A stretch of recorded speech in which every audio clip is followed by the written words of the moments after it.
You think you know the story of Troy. Homer wrote the poem. Peterson made the film. Archaeologists uncovered the truth. But here's what almost no one knows. During filming, Brad Pitt suffered the same injury that kills Achilles in the myth. One perfect leap, then his face changes. Production shut down for 10 weeks. In Homer, that wound is destiny. In real Bronze Age combat, it was fatal. In Hollywood, it delayed the biggest battle in the movie.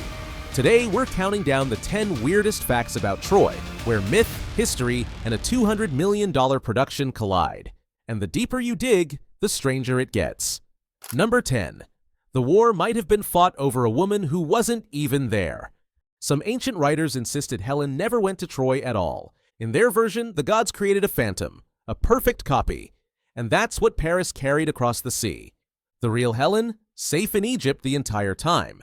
But the myth is not really about magic, it's about motives.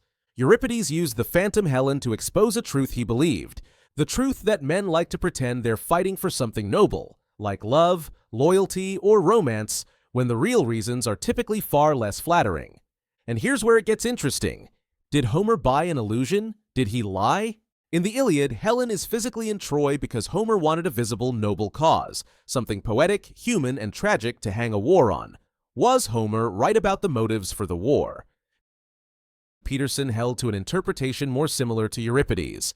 In Troy, 2004, Helen is still present, but the film quietly rejects her as the true reason. The movie shows leaders using her as a pretext while the real engines of war, politics, ambition, revenge, take over.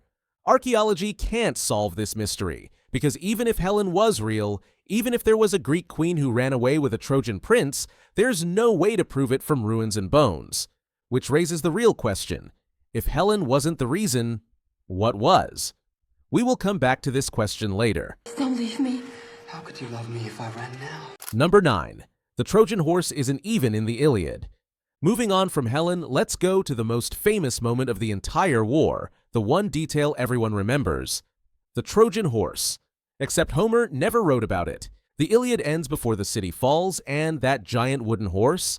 It comes from storytellers who lived centuries after Homer. Virgil, Apollodorus, others who filled in the gaps.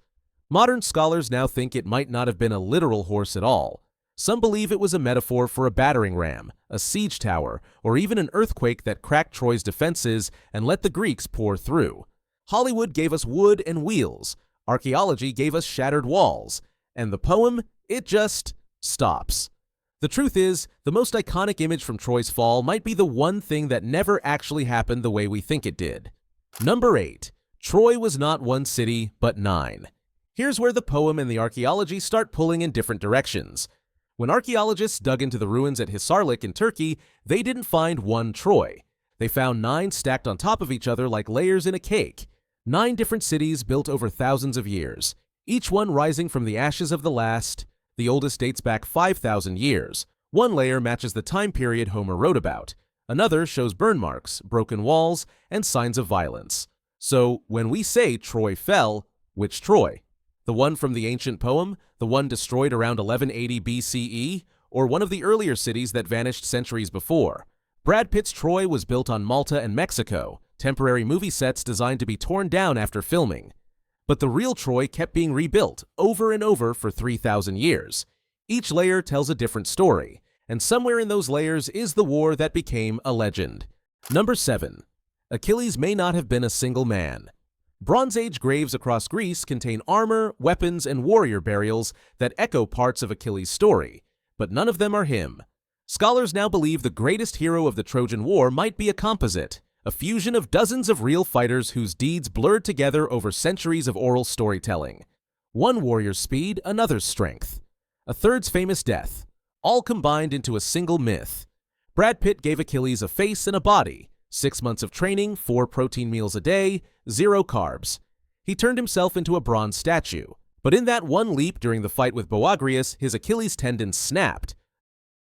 Director Wolfgang Peterson watched the playback and saw it. There's a second you can see something's wrong. Great for the scene, terrible for the movie. The film stopped. The hero couldn't walk. And just like in Homer's poem, where Achilles is killed by an arrow to his heel, the greatest warrior was felled by his most vulnerable spot. Except this time, it was real. Number 6. Neither the poem nor the film shows most of the war. The Iliad doesn't tell the whole story of Troy. It zooms in on just a few weeks, mainly Achilles refusing to fight after his lover Patroclus is killed. Peterson's film compresses a legendary 10-year siege into what feels like a couple of intense months. But if a real war happened at Troy, it would have taken years: starvation, disease, soldiers waiting in camps, supply lines, political negotiations, long stretches of boredom between moments of terror. The duels we remember, Achilles versus Hector, the fight for Helen, those are just the highlights, the dramatic peaks. The rest, lost to history. Even filming the movie's most famous fight was more complicated than it looks. When Pitt and Eric Bana shot their legendary duel, they made a bet: $50 for every accidental hit, $100 for a hard one. 6 days of intense choreographed combat. Spears, shields, swords, 2 actors pushing each other to the limit. Bana won. Pitt owed him $750. Homer gave us the glory moments. Peterson gave us the cinematic peaks. But the real war, just like the real filming, was probably a lot more waiting, a lot more pain, and a lot less poetry than either version shows. Number 5. The real armor would have looked like a bronze spacesuit. Peterson's warriors move like athletes, fast, brutal, cinematic. Homer described warriors who wore boar tusk helmets and carried round shields. But archaeologists found something at Dendra that changed everything. A complete suit of Bronze Age armor so heavy and rigid it looks like something from science fiction. Bronze plates that wrap the torso like a shell, arm guards, shoulder pieces, a full metal carapace. If the real Achilles wore armor like that, his duels would have looked nothing like the film, more like 2 tanks colliding. Pitt's Achilles wears leather and moves like a dancer. The real one probably moved like a walking fortress.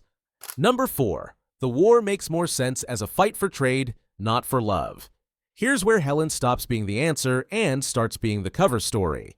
Troy sat at the entrance to the Dardanelles, the narrow strait connecting the Aegean Sea to the Black Sea. Control that passage and you control trade routes, grain supplies, wealth, and power. A war for Helen is romantic. A war for a trade monopoly is believable. Agamemnon didn't gather the Greek kings because Paris stole someone's wife. He gathered them because Troy was choking off their access to the riches of the East. That's not the story Homer tells. But it's the story archaeology whispers. Peterson knew this. His Troy shows Agamemnon as a power-hungry king using Helen as an excuse. The myth gave us passion. History gave us economics. Number 3. Troy's walls really could make a poet believe in gods. When you stand in front of the ruins of Troy 6, even today, the walls are breathtaking. Angled stone blocks perfectly cut and fitted. Walls thick enough to resist earthquakes, fire, and siege. Engineering so advanced that ancient Greeks looked at them and said, "The gods must have built this." They weren't wrong to be awed. Bronze Age Troy had fortifications that rivaled anything in the ancient world. Cyclopean masonry, named because later Greeks thought only giants could have moved stones that size. Peterson's Troy was built at Fort Ricasoli in Malta over 3 months. It looked monumental on screen. But the real walls? Those were built to last millennia, and they almost did. Number 2. Troy fell during one of the greatest civilizational collapses in history. Around 1200 BCE, the ancient world unraveled. The Hittite Empire collapsed. Mycenaean palaces burned. Trade routes vanished. Entire civilizations disappeared. Archaeologists call it the Late Bronze Age collapse, and nobody fully understands why it happened. Some blame invaders called the Sea Peoples. Others point to earthquakes, drought, famine. Still others think it was all of the above. And right in the middle of that chaos, Troy 6. Walls broken, houses burned, bodies left in the rubble. Troy didn't fall in isolation. It fell as the whole world was ending. Number 1. Something real happened at Troy, even if the myth isn't literal. Arrowheads embedded in walls, charred skeletons in collapsed homes. Sudden, violent destruction. Archaeology confirms it. Someone attacked Troy. The city burned. People died. Was it a 10-year war over Helen of Sparta? Probably not. Was it Achilles, Hector, and Agamemnon? Almost certainly not. But there was a war. There was a siege. There was fire, blood, and ruin dramatic enough that 400 years later, people were still telling stories about it. Homer shaped those stories into an epic. Peterson turned them into a film. Archaeology pulled them out of the ground. And Brad Pitt? He lived the curse, just for a moment. When his Achilles tendon snapped on that film set in Malta, production shut down. The hero was sidelined. The movie hung in the balance. But he came back. They finished the fight. The film made $497 million worldwide. Achilles died for glory in the poem. Pitt limped through 10 weeks of recovery for the film. And the real warriors of Troy? They died for reasons we're still trying to understand. 3 Troys. Every Troy fell. But every time we tell its story, we rebuild it. Homer gave us a city of fate, fury, and gods. Wolfgang Petersen gave us flesh, sweat, and cinematic spectacle. Plus one of the most ironic injuries in film history. Archaeology gave us walls, ashes, and evidence of a real war lost to time. Each Troy is real, just in a different way. One made the story immortal, one made the people unforgettable, one made the city undeniable. So here's my question for you. Which Troy resonates the most with you? The myth, the movie, or the mystery beneath the ground?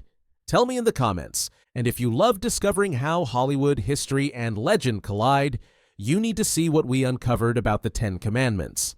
Because Charlton Heston's epic has secrets that make Troy look simple.